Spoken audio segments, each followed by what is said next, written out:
இந்த காலை வேளையில் கர்த்தருடைய வார்த்தை கேட்கக்கூடி வந்திருக்கும் உங்கள் அனைவருக்கும் ஆண்டவராக இயேசு கிறிஸ்துவின் நாமத்தினாலே வாழ்த்துக்களை தெரிவித்துக் கொள்கிறேன். நம்முடைய பிதாவாகிய தேவனாலும் கர்த்தராகிய இயேசு கிறிஸ்துவினாலும் உங்களுக்கு கிருபையும் சமாதானமும் உண்டாவதாக. நாம் கடந்த வாரம் பார்த்த தலைப்பு என்னவென்றால், தேவனை நோக்கி பாருங்கள் என்ற தலைப்பிங்கில் நாம் பார்த்தோம். தேவனை நோக்கி பாருங்கள். இந்த வாரம் என்ன சத்தியத்தோட தலைப்பு என்னவென்றால், தேவன் உங்களை நோக்கி பார்க்கிறார். தேவன் உங்களை நோக்கி பார்க்கிறார். தேவன் என்ன நோக்கி பார்ப்பாரா? இது நிச்சயமா. இது கிட்டத்தட்ட எத்தனையோ ஜனங்க இருக்காங்க அந்த பூமியில். ஏகப்பட்ட ஜனங்க இருக்காங்க, ஏகப்பட்ட நாடுகள் இருக்குது, ஏகப்பட்ட கண்டங்கள் இருக்குது, ஏகப்பட்ட குட்டி குட்டி நாடுகள் இருக்குது, தீவுகள் இருக்குது, அநேக மரங்கள் செடிகளுக்கு நடுவுலேயும் காட்டுவாசிகள் போல் வாழ்ந்து கொண்டு இருக்காங்க. சூரியனுடைய வெளிச்சம் படாத கிராமங்கள் உண்டு. இந்த மாதிரி பல காரியங்கள் உண்டு. பாருங்களேன், இந்த மாதிரியான சூழ்நிலையின் மத்தியில் தேவன் என்ன பார்க்கிறாரா? நான் ஒரு 50 மாடி அப்பார்ட்மெண்ட்டில் இருக்கேன், அந்த ஒரு சின்ன வீட்டுக்குள்ளே இருக்கேன், அவ்வளோ பெரிய அப்பார்ட்மெண்ட்லேயும் தேவன் என்ன பார்க்கிறாரா அப்படின்னா கண்டிப்பாக நிச்சயமாக பார்க்கிறார். தேவன் உங்களை நோக்கி பார்க்கின்றார். அவர் எங்கிருந்து பார்க்கிறார்? அவர் எப்படி பார்க்கிறார்? அவர் பரலோகத்திலிருந்து அவர் பார்க்கிறவராக இருக்கிறார். பரலோகத்திலிருந்து அவர் பார்க்கிறவராக இருக்கிறார். அவருடைய சிங்காசனம் பரலோகத்தில் வீட்டுறதுக்கு அவருடைய கால்கள் பூமியை தொடுகிறது என்று வேதம் சொல்லுகிறது. பரலோகத்திலிருந்து நம்மை காண்கிற தேவனாக இருக்கிறார். அவர் எல்லாரையும் பார்க்கிறாரா? ஏகப்பட்ட ஜனங்க இருக்காங்க, பிறக்கிற பிள்ளைகள் இருக்காங்க, ஏற்கனவே வயதானவங்க இருக்காங்க, கிராமங்கள் இருக்காங்க, நகராட்சியில் இருக்காங்க, ஊராட்சியில் இருக்காங்க, பஞ்சாயத்தில் இருக்காங்க.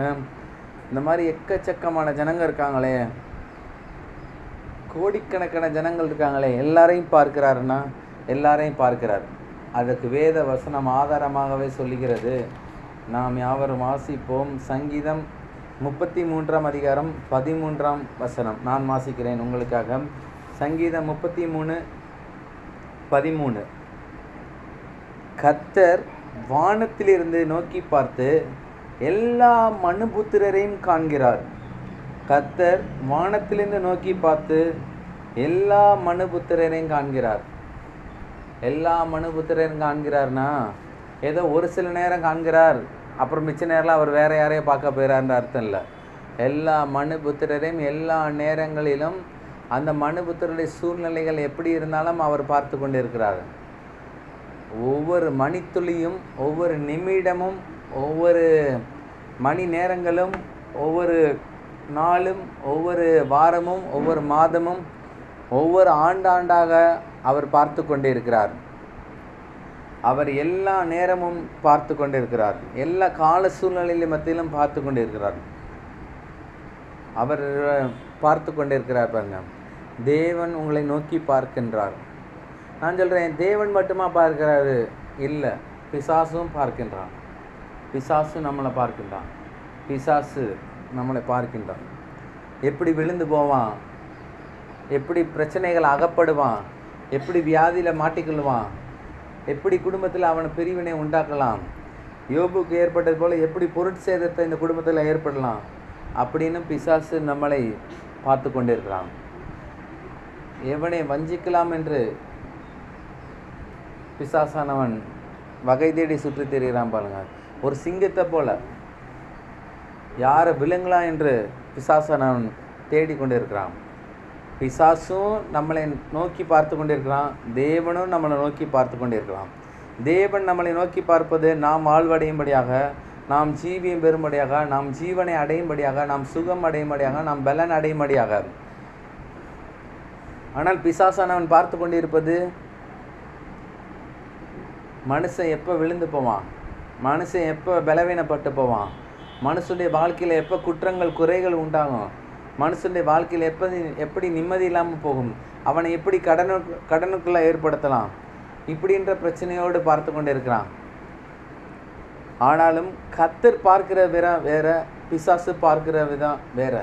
கர்த்தர் ஒரு மனுஷனை ஆசீர்வதிப்பதற்காகவே கர்த்தர் தம்முடைய முகத்தை நோக்கி பார்த்து கொண்டிருக்கிறார் ஜனங்கள் மத்தியில். ஆனால் பிசாசு எப்போ எப்படி எந்த சூழ்நிலையில் எந்த நேரத்தில் மனுஷனை விலப்பண்ணலாம் என்று வகை தேடி சுற்றி கொண்டிருக்கிறான். கர்த்தர் ஒவ்வொரு மனுஷனையும் நோக்கி பார்க்கிறாரா? நான் சொல்கிறேன், இயேசுவை அறிந்த மனுஷனையும் நோக்கி பார்த்து கொண்டிருக்கிறாரா? இயேசுவை அறியாத மனுஷனையும் நோக்கி பார்த்து கொண்டிருக்கிறாரா? ஏனென்றால் நாம் யாவரும் நோவாவின் சந்ததி, நாம் யாவரும் ஆதாமின் வித்திலிருந்து வந்த சந்ததி, நாம் யாவரும் தேவனுடைய பிள்ளைகள். நாம் தேவனை அறிகிற அறிவினால் நிரப்பப்பட்டு ஆண்டவராக இயேசு கிறிஸ்து சொந்த இரட்சகராக ஏற்றுக்கொண்டு நாம் தேவனுடைய பிள்ளைகளாக, புறஜாதியிலிருந்து தேவனுடைய பிள்ளைகளாக பிரித்து எடுக்கப்பட்டிருக்கோம். பிரித்து எடுக்கப்பட்டது ஒரு கூட்டம், அநேக ஜனங்கள் இருக்கும். இன்னும் பிரித்து எடுக்கப்படாத ஜனங்கள் அநேகர் புறஜாதியராக இருக்கிறார்கள். அவர்கள் தேவனை அறியாதவர்களாக இருக்கிறார்கள். தேவனை அறிந்தவர்களும் சரி, அறியாதவர்களும் சரி, தேவன் அவர்களை நோக்கி பார்க்கிறார். அவர்கள் தப்பு பண்ணாலும் பார்க்க தான் செய்கிறார். அவர்கள் தவறு செய்தாலும் பார்க்க தான் செய்கிறார்கள். அவர்கள் ஒரு மனிதனை எப்படி வஞ்சித்தாலும் பார்க்க தான் செய்கிறார். இஸ்ரவேல் ஜனங்களை எப்படி தேவன் வேறு பிரித்து ஆசீர்வதித்தாரோ, புறஜாதியரையும் அவர் ஆசீர்வதிக்க கல்வாரி சிலுவையில் ஆண்டவராக இயேசு கிறிஸ்துவை ஒப்பு கொடுத்தார். பாருங்க, தேவன் எல்லாரையும் சமமாக பார்க்கிறார்.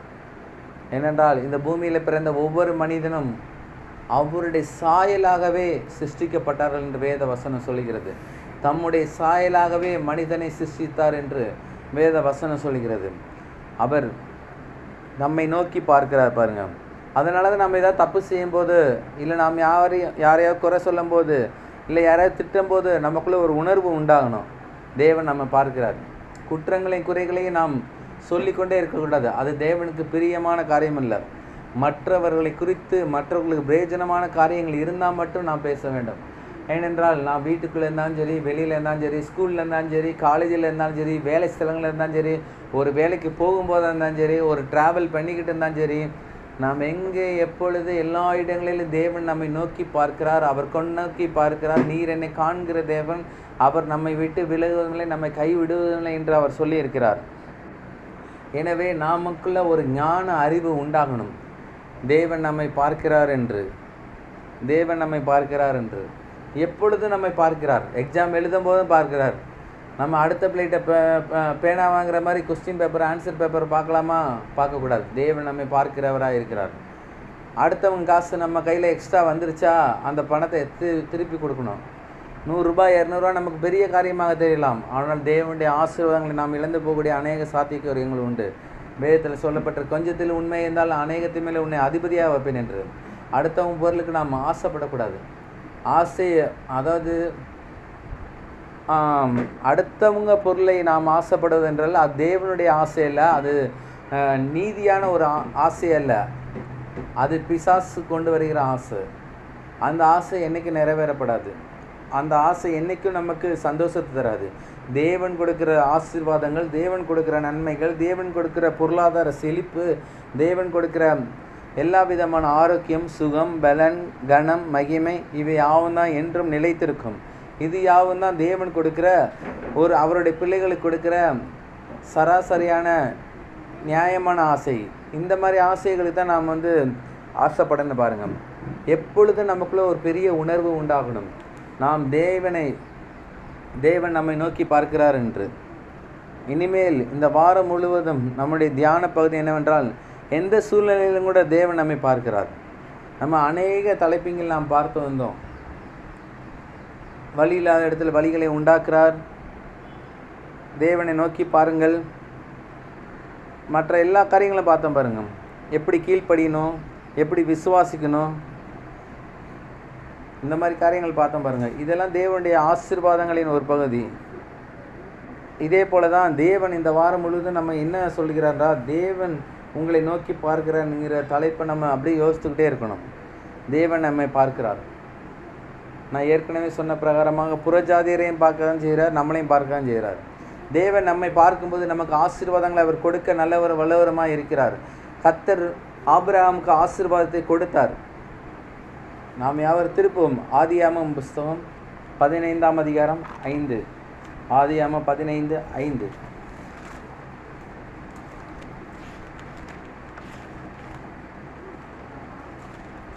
ஆதியாகமம் 15:5. தேவன் சொல்கிறார் பாருங்க, நல்லா நான் வாசிக்கிறேன், நீங்கள் நல்லா கவனிங்க. அவர் அவனை வெளியே அழைத்து, அதாவது தேவன் ஆபிரகாமை வெளியே அழைத்து, நீ வானத்தை அண்ணாந்து பார், நட்சத்திரங்களை என்ன உன்னாலே கூடுமானால் அவைகளை என்று எண்ணு சொல்லி, பின்பு அவனை நோக்கி உன் சந்ததி இவ்வனமாக இருக்கும் என்றார். பாருங்கள், தேவன் சொன்னார்னா ஆசீர்வாதமாக தான் இருக்கும். பிள்ளை இல்லை ஆபிரகாமுக்கு. கர்த்தர் உன் சந்ததி வானத்து நட்சத்திரங்களைப் போல இருக்கும் என்று கர்த்தர் ஒரு வாக்கு தத்தத்தை கொடுக்கிறார். கர்த்தர் ஆபிரகாமுக்கு ஒரு வாக்கு தத்தத்தை கொடுக்கிறார். ஏன்னா தேவன் மனிதனை நோக்கி பார்க்கும்போது, மனிதனிடத்தில் பேசும்போது ஆசீர்வாதமான காரியங்களை தான் பேசுகிறார். ஆசீர்வாதமான காரியங்களை அன்றி தேவன் மனிதனிடத்தில் மனுபுத்திரிடத்தில் பேசுவது இல்லை. கர்த்தர் ஆபிரகாமுக்கு வாக்கு தத்தத்தை கொடுக்கிறார் தேவன் பேசும்போது. ஆதியாகமம் 15:5 அதான் போட்டிருக்கு பாருங்க. ஏன்னா ஒரு கர்த்தர் அவனை அழைச்சி பிள்ளையே இல்லாமல் இருக்கான். பிள்ளை இல்லாத காலகட்டங்களில் கர்த்தர் அவனோட பேசி, பிள்ளையை நான் கொடுப்பேன். பிள்ளை நான் எப்படி கொடுப்பேன்னா, 1 பிள்ளை 2 பிள்ளை 5 பிள்ளை 10 பிள்ளை இல்லை, வானத்து நட்சத்திரங்களை போல. வானத்து நட்சத்திரங்களை போல. உன்னால் என்ன கூடுமான கூடு, உன்னால் என்ன முடியாது. ஏன்னா அவ்வளோ நட்சத்திரங்கள் இருக்குது. அந்த அளவுக்கு அவருடைய சந்ததியை அவர் அவ்வளவாய் பெருக்குவார் என்ற வாக்கு தத்தத்தை தேவன் ஆபிரகாமுக்கு நோக்கி பார்த்து கொடுத்தார். அதே போல தான் ஆதியாகமம் 35:11 நாம் வாசிக்கிறோம். ஆதியாகமம் 35:11 தேவன் யாக்கோபுக்கு என்ன செய்தார் என்று நாம் பார்க்கிறோம். ஆதியாகமம் 35:11 அவர் அதே போல தான் எதிர்காலத்தில் எப்படி இருப்பென்ற ஒரு பெரிய திட்டத்தை கொடுக்குறாரு. ஆபிரகாமுக்கு வாக்கு தத்தத்தை கொடுத்தாரு. ஆபிரகாமுக்கு பிள்ளை பிறந்தது. ஆபிரகாமுடைய முதல் பிள்ளை பேர் ஈசாக்கு. அப்புறம் ஈசாக்கு திருமணமாகி பிள்ளைகள் பிறக்கும்போது ஏசா யாக்கோப் என்று கொடுத்தாரு. தேவன் யாக்கோபுக்கு தன்னுடைய எதிர்காலம் என்னவென்று அவர் திட்டத்தை கொடுக்கிறவராக இருக்கிறார். ஆதியாகமம் 35:11 அவர் திட்டத்தை கொடுத்தார் பாருங்க. தேவன் எப்படி ஒரு மனுஷனை நோக்குறாரு, வானத்திலேருந்து பரத்திலேருந்து எப்படி ஒரு மனுஷனை நோக்குறாருன்னு அதில் போட்டிருப்பாருங்க. பின்னும் தேவன் அவனை நோக்கி நோக்கி பார்க்கிறார் பாருங்க. நோக்கின்ற வார்த்தை எல்லாமே ரொம்ப கவனிக்க வேண்டிய வார்த்தைகள். நோக்கினா ஏன்னா அநேக ஜனங்கள் இருக்காங்க. ஆனாலும் பின்னும் தேவன் அவனை நோக்கி, நான் சர்வ வல்லமையுள்ள தேவன், நீ பலுகி பெருகுவாயாக, ஒரு ஜாதியும் பற்பல ஜாதிகளின் கூட்டங்களும் உன்னிடத்திலிருந்து உண்டாகும், ராஜாக்களும் உன் சந்ததியில் பிறப்பார்கள் என்று எதிர்காலத்தில் யாக்கோபு எப்படி இருப்பான்ற திட்டத்தை தேவன் அறிவிக்கிறார். தேவன் ஒரு மனுஷத்தில் பேசாமல் இருந்துடலாங்க. ஆனால் அவர் பேசுகிறார்னா அது மிகப்பெரிய காரியமாக இருக்கும். பேசுகிறார் என்றால் அது மிகப்பெரிய ஆசீர்வாதமாக இருக்கும். இப்படி பேசிக்கிட்டே இருக்காரு பாருங்க. அநேக ஜனங்கள் இடத்துல நம்மகிட்டையும் பேசணும். தேவன் நம்மகிட்டையும் பேசணும். எப்படி பேசுவார்? ஆவியிலே பேசுவார், சொப்பனங்களின் மூலமாக பேசுவார், தரிசனங்கள் மூலமாக பேசுவார், ஆவிக்குரிய போதகர் மூலமாக பேசுவார். ஒவ்வொரு வாரமும் சபைகளில் போதிக்கப்படுகிற தேவனுடைய வார்த்தை மூலமாக பேசுவார். கர்த்தர் ஆபிரகாமுக்கு பேசினார், யாக்கோபுக்கு பேசினார். நம்முடைய முற்பிதாக்கள் அநேகர் இடத்தில் தேவன் பேசினார் பாருங்க. அநேக இடத்தில் தேவன் பேசினார். ஆபிரகாம், ஈசாக்கு, யாக்கோபு, யோசேப்பு, தாவீது, சாலமோன், அதற்கு பிறகு தானியேல், சாத்ராக், மேஷாக், ஆபேத்நேகோ, ஏலியா, எலிசா, நம்முடைய முற்பிதாக்கள் அநேகர் இடத்தில் தேவன் பேசினார். இன்றைக்கும் பேசுகிறாரா? இன்றைக்கும் பேசுகிறாரா? இன்றைக்கும் நம்ம இடத்தில் பேசுகிறாரா என்றால் நம்ம இடத்தில் பேசுகிறார். அவர் பேசுகிற தேவன். அவர் பேசுகிற தேவன். அவர் பேசுகிற தேவன். அவரை போல ஒரு உண்மை உத்தமுள்ள ஒரு தெய்வத்தை நாம் பார்க்க முடியாது. அவர் ஜீவனுள்ள தேவன். அவரை ஆராதிக்கிறதே நமக்கு மிகப்பெரிய பெருமை. பாருங்களேன், அவர் பேசுகிற தேவன் என்று வேதமே நமக்கு பதிலாக சொல்லுது. எசேக்கியேல் புஸ்தகம் 2ஆம் அதிகாரம் 1ஆம் வசனம் எடுத்து பாருங்கள். எசேக்கியேல் 2:1.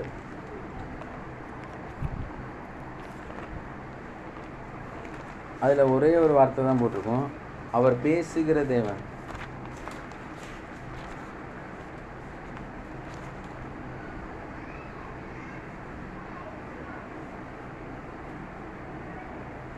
எசேக்கியேல் 2:1. அவர் என்னை நோக்கி, மனுபுத்திரனே, உன் காலூன்றி நில், உன்னுடனே பேசுவேன் என்றார். பாருங்க, தேவன் ஒரு மனுஷனை நோக்கிறாரு. தேவன் ஒரு மனுஷனை நோக்கி, மனுபுத்திரனே, உன் காலூன்றி நில், உன்னுடனே பேசுவேன் என்றார். எவ்வளோ பெரிய ஒரு ஆசீர்வாதம் பாருங்க. தேவன் பேசுகிற தேவன். இன்றைக்கும் தேவனை அறியாத பிள்ளைகள் 1000 ஜனங்கள் இருக்காங்க. ஆனாலும் ஒரு விசேஷம் என்னவென்றால், நாம் ஆராதிக்கிற தேவன் பேசுகிற தேவன். நாம் ஆராதிக்கிற தேவன் சர்வ வல்லமையுள்ள தேவன். நாம் ஆராதிக்கிற தேவன் ஜீவனுள்ள தேவன். நாம் ஆராதிக்கிற தேவன் பதில் கொடுக்கிற தேவன். அவர் அவிதமாகவே செயல்படுகிறார் பாருங்க. தேவன் நம்மை கண்ணோக்கி பார்க்கிறார். மனுஷன் நினைப்பதற்கு மனுபுத்திரன் விசாரிக்க அவர் எம்மாத்திரம். நான் சொல்கிறேன், ஒரு பாவம் செய்த மனிதனுக்காக, சபிக்கப்பட்ட மனிதனுக்காக தேவன் தம்முடைய சொந்த குமாரனை இந்த பூமியில் அவர் கொடுத்தார். பாவம் செய்த மனிதனுக்காக. இன்னைக்கு யாரோ மனிதன் பாவம் செய்கிறான், அவனுக்காக நம்முடைய பிள்ளைகள் நம்ம கொடுக்க முடியுமா? ஒப்பு கொடுக்க முடியுமா? ஆனால் கொடுக்க முடியாது.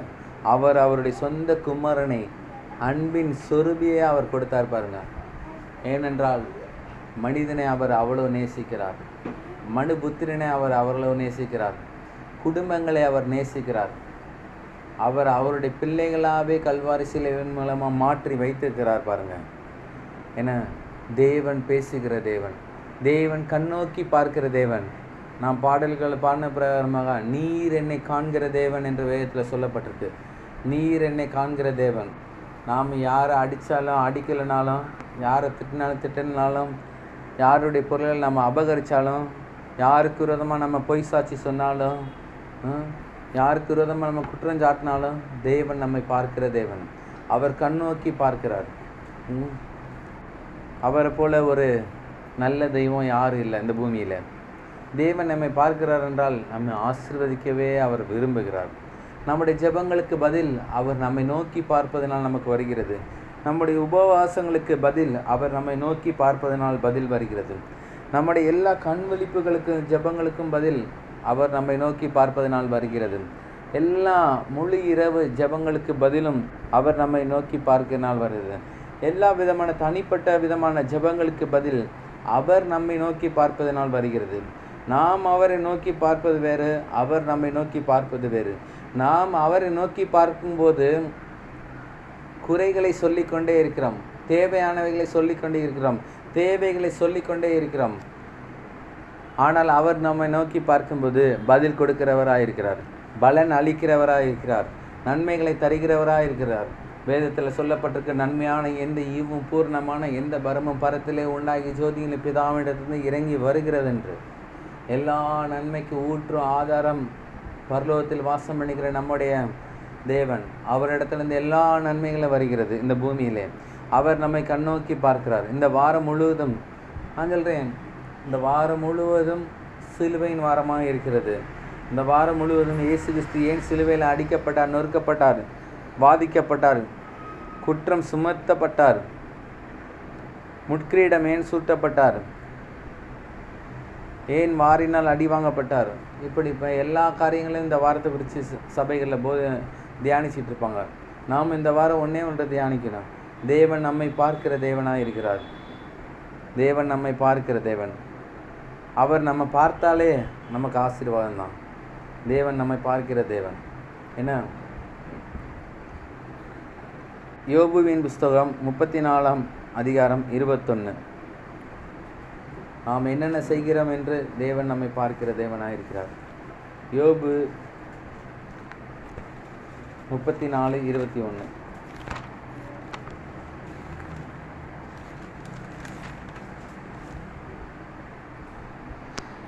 அவருடைய கண்கள் மனுஷருடைய வழிகளை நோக்கி இருக்கிறது, அவர்களுடைய நடைகளெல்லாம் அவர் பார்க்கிறார். பாருங்க, தேவன் உங்களை நோக்கி பார்க்கிறான்ற தலைப்பிங்கில் நாம் பார்த்து வருகிறோம். அவருடைய கண்கள் மனுஷருடைய வழிகளை நோக்கி இருக்கிறது, அவருடைய நடைகளை அவர் பார்க்கிறார். அதான் நாம் என்ன செஞ்சாலும் நம்மளை பார்க்கிறார். சாதாரணமாகவே உலகத்தில் சொல்லுவாங்க, உனக்கு 2 கண்ணு தான் இருக்குது, ஆனால் உன்னை சுற்றி 2000 கண்ணு பார்க்குது. நீ என்ன சாப்பிட்ற, என்ன ட்ரெஸ்ஸு உடுத்துற, எங்கே போகிற, யாரை பார்க்குற, என்ன விதமான பேச்சு பழக்க வழக்கங்கள் உன் இடத்துல இருக்குது, உண்மையை பேசுகிறியா, பொய் பேசுகிறியா, தேவைக்காக பேசுகிறியா, இல்லை உனக்கு ஒரு காரியம் உண்டாகும்படியாக பேசுகிறியா, இல்லை மற்றவர்களிடத்தில் ஐஸ் வச்சு அந்த காரியங்களை பெற்றுக்கொள்கிறையா, இல்லை தனக்கு சாதகமாக மற்றவர்களிட குற்றம் சாட்டப்படுகிறாயா, இப்படி பல காரியங்கள் இருக்குது பாருங்கள். ஆனாலும் அவர் எல்லாவற்றையும் அறிந்து ஆரம்பிக்கிறார். நம்முடைய வழிகள், அதாவது நாம் சிந்திக்கிறது இது, நம்முடைய எண்ணங்களில் தோன்றுகிற காரியங்கள் என்ன, நம்முடைய வார்த்தைகள் என்னவாக இருக்கிறது, நாம் என்ன காரியங்களை நோக்கி இருக்கிறோம், எந்த விதமான திட்டங்கள் போட்டு நம்முடைய குடும்பங்களை நடத்துகிறோம், நம்முடைய தொழில்களை நடத்துகிறோம், நம்முடைய வியாபார ஸ்தலங்களை நடத்துகிறோம், நம்முடைய ஊழியங்களை நடத்துகிறோம், எல்லா விதமான வழிகளை அவர் நோக்கி பார்க்கிறார் பாருங்க. அடுத்து வேத பகுதி சொல்கிறது, அவர்களுடைய நடைகளை எல்லாம் அவர் பார்க்கிறார். நாம் என்ன செய்கிறோம், எங்கே போகிறோம், எப்படி இருக்கிறோம், எல்லாவற்றையும் அவர் நோக்கி பார்க்கிறார் அவருங்க. நமக்காக, பாவம் செய்த நமக்காக தேவன் பார்க்கிறார் பாருங்க. தேவன் பார்க்கிறார், அவர் நம்மை நோக்கி பார்க்கிறவராக இருக்கிறார். நான் சொல்கிறேன், வேதத்தில் அநேக இடங்களில் சொல்லப்பட்டிருக்கு தேவன் நம்மை பார்க்கிறார், தேவன் நம்மை பார்க்கிறான்றது. அதில் விசேஷமாக சொல்லப்பட்டது என்னவென்றால், கர்த்தர் இஸ்ரவேலை ஜனங்கள் வழி நடத்தின மோசேயை நோக்கி என்று அநேக இடங்களில் அதிகமாக சொல்லப்பட்டிருக்கு. நான் சொல்கிறேன், ஒரு குடும்பத்தை நடத்துவது மிக சாதாரண காரியம். ஆனால் இஸ்ரவேல் ஜனங்கள் 30 லட்சம் ஜனங்களை நடத்துவது மிக மிக அரிதான காரியங்கள். 30 லட்சம் ஜனங்கள் ஒரே மனதோடு அல்ல, 30 லட்சம் ஜனங்கள் வேறு வேறு கோத்திரங்கள், வேறு வேறு விதமான மனதின் திட்டங்களோடு இருந்தார்கள், வேறு வேறு நோக்கம் அவர்களுக்கு இருந்தது. ஆனால் இவர்கள் எல்லோரையும் வழி நடத்த கர்த்தர் மோசே தெரிந்து கொண்டு தினமும் மோசே ஜெபிக்கும் போதெல்லாம், மோசே தேவனை நோக்கி பார்க்கும் போதெல்லாம் கர்த்தர் மோசே நோக்கி என்று வேத பகுதி சொல்லப்பட்டிருப்பாங்க. ஒவ்வொரு நேரங்களிலும் கர்த்தர் மோசேயை நோக்கி கர்த்தர் பதில் அளித்தார் மோசேக்கு. இஸ்ரவேல் ஜனங்களை பாலுந்தேனும் ஓடுகிற விசாலமான கானான் தேசத்தில் கொண்டு போய் சேர்ப்பது மிகவும் ஒரு கடினமான சவாலின் மத்தியிலே மோசே வழி நடத்தப்பட்டார். அப்பொழுது கர்த்தர் எல்லா ரீதிகளிலும் மோசேக்கு துணைன்று கர்த்தர் மோசே வழி நடத்தினார். மோசேக்கு பின்பாக கர்த்தர் நூனின் குமாரன் யோசுவாவை நோக்கி என்று சில இடங்களில் வருது. கர்த்தர் யோசுவாவை நோக்கி பல திட்டங்கள், பல தீர்மானங்கள், பல ஆலோசனைகளை கொடுத்து பல பட்டணங்களை பிடித்து கர்த்தர் அவர்களை வழி நடத்த யோசுவாவை நோக்கி ஆலோசனை பண்ணினார். இன்றும் கூட நம்முடைய வாழ்க்கையில் நம்முடைய குடும்பங்கள் எப்படி நடத்தப்பட வேண்டும், நம்முடைய தொழில்கள் எப்படி செயல்படுத்த வேண்டும், நம்முடைய ஊழியங்கள் எப்படி செயல்படுத்த வேண்டும், இந்த பூமியில் எப்படி வெற்றியுள்ளவர்களாக வாழ வேண்டும், பிசாசானவன் செய்கிற தந்திரங்களுக்கும் மந்திரங்களுக்கும் நடுவில் நாம் எப்படி ஒரு வெற்றியுள்ள ஒரு ஆசீர்வதிக்கப்பட்ட ஒரு ஜீவியம் வாழ வேண்டும் என்று தேவன் நம்மை நோக்கி பார்க்கிறார். நாம் அவரை நோக்கி பார்க்கும்போது, நாம் அவரிடத்தில் ஜெபிக்கும்போது, நமக்கு தேவையான காரியங்களை சொல்லும்போது தேவன் நம்மை நோக்கி பார்த்து நமக்கு ஆலோசனை சொல்லுகிறார். வழி இதுவே, இதிலே நடவுங்கள் என்று வேத வசனம் சொல்லுகிறது. அவருடைய வழியை நாம் கற்றுக்கொள்ள வேண்டும் பாருங்கள். அவர் தேவன் நம்மை நோக்கி பார்க்கும்போது தேவன் பேசுகிற சத்தத்தை மோசே கேட்டார், யோசுவா கேட்டார். அதே போல நாமும் கேட்டு தேவனுடைய திட்டங்கள், தீர்மானங்களின்படி நம்முடைய வாழ்க்கை, குடும்பம், ஊழியம், வியாபார ஸ்தலங்கள் எல்லாவற்றையும், படிப்பின் காரியங்கள் எல்லாவற்றையும் நாம் நகர்த்த வேண்டும். அதை தான் தேவன் நம்மை பார்க்கிறார். எப்படி நாம் நகர்த்த வேண்டும், என்ன செய்ய வேண்டும், எப்படி தேவன் நம்மை நோக்கி பார்க்கும்போது நாம் எல்லா காரியங்களையும் வெற்றியுள்ளவர்களாக இருக்க வேண்டுமானால் ஒரே ஒரு காரியம்தான். நம்முடைய வாழ்க்கையில் தேவன் நம்மை நோக்கி பார்க்கும்போது நாம் தேவனுடைய சமூகத்திலிருந்து தேவனுடைய ஆசீர்வாதங்களை பெற்றுக்கொள்ள வேண்டுமென்றால், தேவனுடைய சத்தங்களை கேட்க வேண்டுமானால் ஒரே ஒரு காரியம்தான் நாம் செய்ய வேண்டும். அது என்ன காரியம் என்றால், நம்முடைய முழு இருதயத்தையும், முழு ஆத்துமாவையும், முழு மனதையும் தேவனிடத்தில் கொடுக்க வேண்டும். தேவன் அதை தான் விரும்புகிறார். அவர் அதில் சொல்லுகிறார். நாம் யாவரும் வாசிப்போம். மத்தேயு எழுதின சுவிசேஷ புஸ்தகம் 22 அதிகாரம் 37 வசனம்.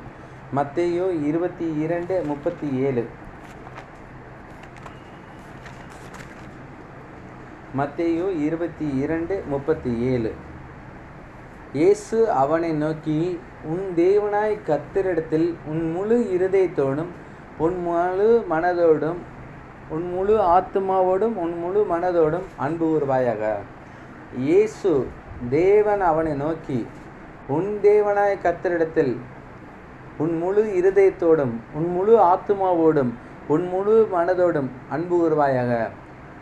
அவருடைய சொந்த குமாரனே கொடுத்து அன்பு கூறினார். ஆனால் கர்த்தர் நம்ம இடத்துல கேட்கறலாம் என்ன கேட்குறாரு? நம்முடைய இருதயம், நம்முடைய மனது, நம்முடைய ஆத்துமாவை கேட்குறாரு. அவர் அவ்வளவுதான் கேட்குறாருங்க.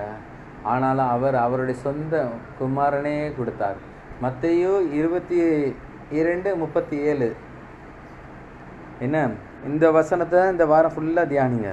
நம்ம கர்த்தரிடத்தில் உண்மையாகவே அவருடைய நம்முடைய இருதயத்தை தேவனுக்கு கொடுத்தோமா, நம்முடைய ஆத்மாவை கொடுத்தோமா, நம்ம தேவனிடத்தில் மனதை கொடுத்தோமா, உண்மைக்கே அன்பு கூறுகிறோமா என்கிற காரியங்களை நாம் சிந்தித்து நிதானித்து நாம் பார்க்க வேண்டும். பாருங்கள், அவருடைய சொந்த குமாரனே நம்ம கொடுத்தாருங்க. ஆனாலும் நாம் அவருக்கு என்னத்தை செலுத்த போகிறோம்? நம்ம கோடிக்கோடைய பணத்தை அவர் நம்மகிட்ட கேட்கல.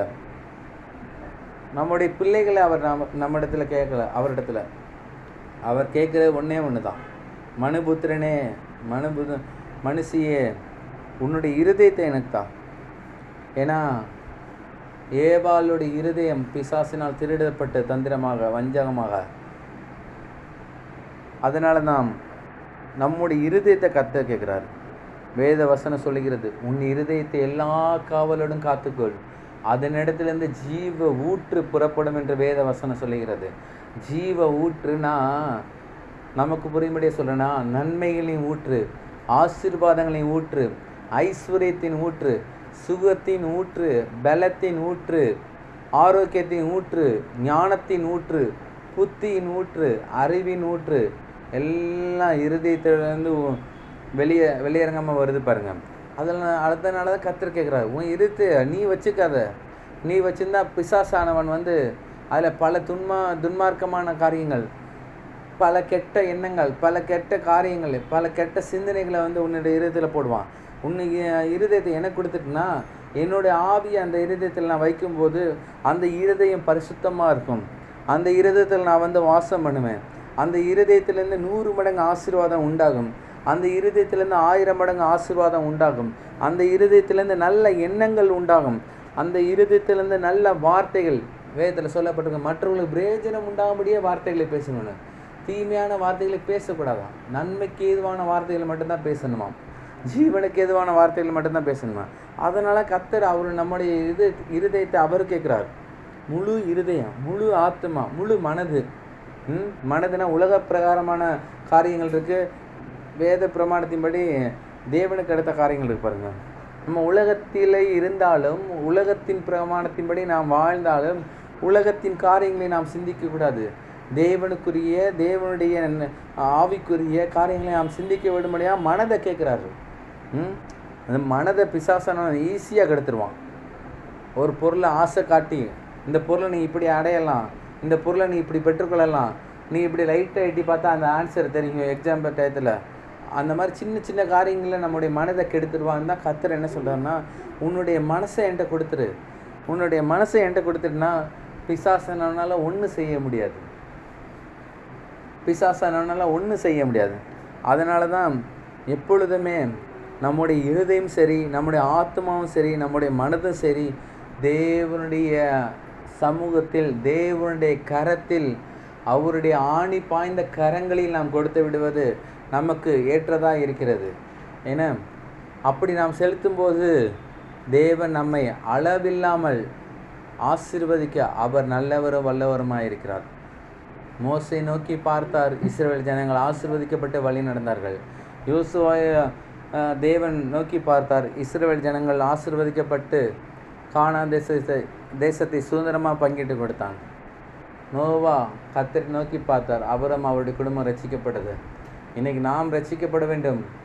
நாம் நம்முடைய குடும்பம் காப்பாற்றப்பட வேண்டும். நாம் தேவன் வைத்திருக்க பாலந்தேனும் ஓடுகிற நலம் விசாலமான கானான் தேசத்தில் கொண்டு போய் சேர்க்கப்பட வேண்டும். தேவன் வைத்திருக்க பரம கானானுக்கு போகணும். தேவன் வைத்திருக்க இன்பமான பரலோகத்திற்கு போகணும். தேவனை முகமுகமாக நாம் தரிசிக்க செல்ல வேண்டுமென்றால் நாம் தேவனுடைய திட்டத்தின்படி நம்முடைய முழு இருதயத்தையும் முழு ஆத்மாவை முழு மனதையும் கர்த்தருடைய சமூகத்தில் உகந்த பலியாக ஒப்பு கொடுக்க வேண்டும். அவருடைய பிள்ளைகளையே நமக்கு கொடுத்தார் பாருங்க, பிள்ளையே கொடுத்தார். பிதாவாகிய தேவன் தம்முடைய சொந்த குமாரனை இந்த பூமியில் அனுப்பினார். எதற்காக? நமக்காக அனுப்பினார். நம்முடைய எல்லா நன்மைகளுக்கு ஊற்ற ஆதாரமாய் கல்வாரி சிலுவை தான் இருக்கு பாருங்க. பிதாவாகிய தேவன் தம்முடைய சொந்த குமாரனை இந்த பூமியில் அனுப்பவில்லை என்றால் ஆயிரம் ஜனங்கள், நான் சொல்கிறேன், நித்தியமான நரகத்தில் போயிருப்பாங்க. நித்தியமான ஆக்கினையில் இருந்து தப்பிக்கவே முடியாத ரீதியில் இருந்துப்பாங்க. ஆனால் இன்னைக்கும் பரலோகத்தில் அநேக பரிசுத்தவான்கள் இருப்பதற்கு காரணம் பிதாவாகிய தேவன் தம்முடைய சொந்த குமாரன் இந்த பூமியில் கொடுத்ததான் காரணம். என்ன? தேவன் நம்மை நோக்கி பார்க்கிறவராக இருக்கிறார். தேவன் நம்மை கண்ணோக்கி பார்க்கிற தேவன். நீர் என்னை காண்கிற தேவன் என்று வேதத்தில் சொல்லப்பட்டிருக்கு. எப்பொழுதும் அவர் நம்மை பார்க்கிறார். எப்பொழுதும் நம்முடைய காரியங்களை அவர் நோக்கி பார்க்கிறார். எனவே ஒவ்வொரு நாள் ஒவ்வொரு நிமிடமும் தேவன் நம்மை பார்க்கிறாருங்கிற ஒரு சிந்தனையோடு வாழ்க்கை நடத்த வேண்டும், குடும்பத்தை நடத்த வேண்டும். எல்லா சூழ்நிலை மத்தியிலும் தேவன் நம்மை பார்க்கிறார். நமக்கு ஏதாவது ஒரு தேவை குறைபட்டதா தேவன் நம்மை பார்க்கிறான்ட்டு நாம் தேவனை நோக்கி பார்க்கணும். அவர்களை நோக்கி பார்த்தார், அவர்கள் முகங்கள் வெட்கப்பட்டு போவதில்லை. நாம் அவரை நோக்கி பார்க்கும்போது நம்முடைய தேவைகள் யாவும் அரிதாய் சந்திக்கப்படும், அற்புதமாய் சந்திக்கப்படும். அதிசயமான வழிகளில் கர்த்தர் நடத்துவார். நாம் யாவரும் எழுந்திருப்போம், ஜெபித்து முடிப்போம். எங்கள் அன்பின் பரலோக பிதாவே, குமாரனாகிய இயேசுவின் நாமத்தை உம்முடைய அன்பின் சமூகத்தில் வருகிறோம்பா. தகப்பனே, இந்த ஆசீர்வதிக்கப்பட்ட அந்த நல்ல காலை வேலைக்காக ஸ்தோத்திரம் ஆண்டவரே. கர்த்தாவே, நீர் என்னை காண்கிற தேவன் என்று சொல்லியிருக்கிற ஆண்டவரே. கர்த்தாவே, ஸ்தோத்திரம் ஆண்டவரே. ஆதாமை நோக்கி பார்த்து, கர்த்தாவை நோவாவை நோக்கி பார்த்து, ஆபிரகாமை நோக்கி பார்த்து, ஈசாக்கை நோக்கி பார்த்து, யாக்கோபை நோக்கி பார்த்து, யோசேப்பை நோக்கி பார்த்து, கர்த்தாவை மோசை நோக்கி பார்த்து, ஆரோனை நோக்கி பார்த்து, யோசுவாவை நோக்கி பார்த்து, எங்களுடைய முற்பிதாக்கள் எல்லோரை நோக்கி பார்த்து ஆசீர்வதி தேவன். இந்த காலை வேளையிலும் கர்த்தாவே, நீர் எங்களை நோக்கி பார்க்கிறபடியாலும் ஸ்தோத்திரம் ஆண்டவரே. நீர் எங்களை நோக்கி பார்த்து உம்முடைய அளவில்லாத நன்மைகளை எங்களுக்கு நீர் கட்டவிழ்க்கிறபடியாலும் ஸ்தோத்திரம் ஆண்டவரே. தகப்பனே, இந்த வேத பகுதிகள் எல்லாவற்றையும் நாங்கள் கர்த்தாவே இந்த வாரம் முழு தியானிக்க, கர்த்தாவே எங்களுடைய இருதயங்களை நாங்கள் போட்டு சிந்திக்க, கர்த்தாவே இந்த வசனங்களை எங்களுடைய இருதயத்தில் நாங்கள் விதைக்கிறோம் ஆண்டவரே. ஏற்ற நேரத்தில் 30, 60, 100 பலன் தருகிறபடியாலும் ஸ்தோத்திரம் ஆண்டவரே. தேவன் எங்களோடு பேசுகிற தேவனாக இருக்கிறார் ஆண்டவரே. கர்த்தாவே, எங்களோடு உறவாடுகிற தேவனாக இருக்கிறார் ஆண்டவரே. எங்களுடைய சத்தத்துக்கு செவி கொடுக்கிற தேவனாக இருக்கிறபடியாலும் ஸ்தோத்திரம் ஆண்டவரே. நாங்கள் கூப்பிடுவதற்கு முன்பதாகவே, நாங்கள் ஜெபிப்பதற்கு முன்பதாகவே எங்களோடு வந்து கர்த்தாவே காரியங்களை நடப்பிக்கிறபடியாலும் ஸ்தோத்திரம் ஆண்டவரே. கர்த்தாவே, ஸ்தோத்திரம் ஆண்டவரே. இயேசுவின் நாமத்தினால கர்த்தாவே, தேவன் எங்களை நோக்கி பார்க்கிற தேவனாக இருக்கிறபடியாலும் ஸ்தோத்திரம் ஆண்டவரே. எல்லாவற்றுக்கும் மூற்றும் ஆதாரம் கல்வாரி சிலுவையின் மூலமாக அவர் எங்களை நோக்கி பார்க்கிறபடியாலும் ஸ்தோத்திரம் ஆண்டவரே. கர்த்தாவே, நாங்கள் மத்தேயு 22:17 வாசித்த பிரகாரமாக எங்களுடைய முழு இருதயத்தையும் முழு ஆத்மாவை முழு மனதையும் தேவனுடைய சமூகத்தில் உகந்த பலியாக ஒப்புக் கொடுக்கிற ஆண்டவரே. நாங்கள் சரீர ரீதியில் நாங்கள் ஆளுகை செய்யக்கூடாது ஆண்டவரே. தேவனே எங்களை ஆளுகை செய்து எங்களை வழி நடத்தும்படியாக நாங்கள் ஜெபிக்கிறோம்பா. கர்த்தாவே, இந்த சத்தியத்தை கேட்ட உங்களுடைய பிள்ளைகளை ஆசீர்வதிக்கிற ஆண்டவரே. இந்த சத்தியம் கர்த்தாவே அவளுடைய இருதயங்களை விதைக்கப்பட்டிருக்கபடியாலும் ஸ்தோத்திரம். ஏற்ற நேரத்தில் பெரிய அறுவடை, பெரிய நன்மைகளை கொண்டு வருகிறபடியாலும் ஸ்தோத்திரம் ஆண்டவரே. கர்த்தாவே, இந்த வேலையில் கர்த்தாவே இந்த ஆராதனை வேலையில் நாங்கள் பாடின பாடல்கள் ஒவ்வொன்றும் கர்த்தாவே நீர் மகிமைப்பட்டபடியாலும் ஸ்தோத்திரம் ஆண்டவரே. வேத பகுதியை ஆசீர்வதிக்கிறபடியாலும் ஸ்தோத்திரம். விசுவாச அறிக்கையை நீர் ஆசீர்வித்தபடியாலும் ஸ்தோத்திரம். காணிக்கை பகுதியை ஆசீர்வித்தபடியாலும் ஸ்தோத்திரம் ஆண்டவரே. தகப்பனே, ஸ்தோத்திரம் ஆண்டவரே. இயேசுவின் நாமத்தில் கலந்து கொண்ட ஒவ்வொரு பிள்ளைகளையும் ஆசீர்வதிக்கிறாங்க. கலந்து கொண்ட ஒவ்வொரு பிள்ளைகளுடைய குடும்பங்களை நீர் ஆசீர்வதிக்க முடியாது நாங்கள் ஜெபிக்கிறோம் ஆண்டவரே. பேராக நாங்கள் ஆசீர்வதிக்கிறோம் ஆண்டவரே. அவர்கள் எல்லோரும் இப்பொழுது இருக்கப்பட்டாலும் 1000 மடங்கு ஆசீர்வதிக்கப்பட்டிருப்பார்கள் ஆண்டவரே. அவர்கள் எந்த தேவைகளோடு, எந்த கர்த்தாவின் நோக்கத்தோடு, கர்த்தாவை பல்வேறு பிரச்சனைகளோடு இந்த ஆராதனை வேலையை கலந்து கொண்டார்களோ எல்லாவற்றிலிருந்து அவர்களுக்கு நீர் முற்றிலும் விடுதலை கொடுத்தபடியாலும் ஸ்தோத்திரம் ஆண்டவரே. விடுதலை நாயகன் நீர் ஒருவரே மெய்யான விடுதலை கொடுக்கிறபடியாலும் ஸ்தோத்திரம் ஆண்டவரே. தகப்பனே, ஸ்தோத்திரம் ஆண்டவரே. இயேசுவின் நாமத்தினால கர்த்தாவே இந்த உம்முடைய ஊழியத்தை நீர் பொறுப்பெடுத்துக் கொள்ளும்படி நாங்கள் ஜெபிக்கிறோம் ஆண்டவரே. கர்த்தாவே, விசுவாச வார்த்தை ஆலயமானது கர்த்தாவே இப்பொழுது இருக்கிறவர்களும் 1000 மடங்கு பெருகும்படி நாங்கள் ஜெபிக்கிறோம் ஆண்டவரே. இன்னும் கர்த்தாவே, உண்மை உத்தமான ஆயிரக்கணக்கான ஆத்துமாக்கள் வெளியே இருக்கிற ஆண்டவரே. இந்த சபைகளை கர்த்தாவே நீர் கொண்டு வந்து நிரப்பும்படியாக நாங்கள் ஜெபிக்கிறோம் ஆண்டவரே. கர்த்தாவே, ஸ்தோத்திரம் ஆண்டவரே. ஜனத்திரட்சி ராஜாவுக்கு மகிமை என்ற வேதத்தில் நாங்கள் வாசிக்கிறோம் ஆண்டவரே. வனாந்திரத்தில் இஸ்ரவேல் ஜனங்களுக்கு கர்த்தாவே இறைச்சியை கொண்டு வந்து கொடுத்த தேவன் நீர் ஆண்டவரே. காடைகளை கொண்டு வந்து கொடுத்த தேவன் நீர் ஆண்டவரே. வனாந்திரமாக இருந்தாலும் அற்புதங்களை அதிசயங்களை உம்மால் செயல்படுத்த முடிந்தது போல கர்த்தாவே, விசுவாச வார்த்தை ஆலயத்தில் உண்மை உத்தமமான ஆத்துமக்களை கர்த்தாவே அனுதினமும் நீர் கொண்டு வந்து சேர்க்கிறபடியால் நம்ம ஸ்தோத்திரம் ஆண்டவரே. இந்த ஆலயத்தின் மூலமாக கர்த்தாவே பேசப்படுகிற உம்முடைய வார்த்தைகள் ஒவ்வொன்றும் ஜனங்களை தொடும்படியே நாங்கள் ஜெபிக்கிறோம் ஆண்டவரே. நீரே பொறுப்படுத்த வழி நடத்துங்க. இயேசுவின் நாமத்தினால எல்லா கனமும் மகிமையும் துதியும் உமக்கு ஒருவருக்கே நாங்கள் ஏறெடுக்கிறோம். இயேசு கிறிஸ்து நாம ஜெபிக்கிறோம் ஜீவனுள்ள நல்ல பிதாவே, ஆமென். என் ஆத்துமாவே கர்த்தரை ஸ்தோத்திரி, என் முழுவதுமே அவருடைய பரிசுத்த நாமத்தை ஸ்தோத்திரி. என் ஆத்துமாவே கர்த்தரை ஸ்தோத்திரி, கர்த்தர் செய்த சகல உபகாரங்களை என்றும் மறவாதே. ஆமென், ஆமென், ஆமென்.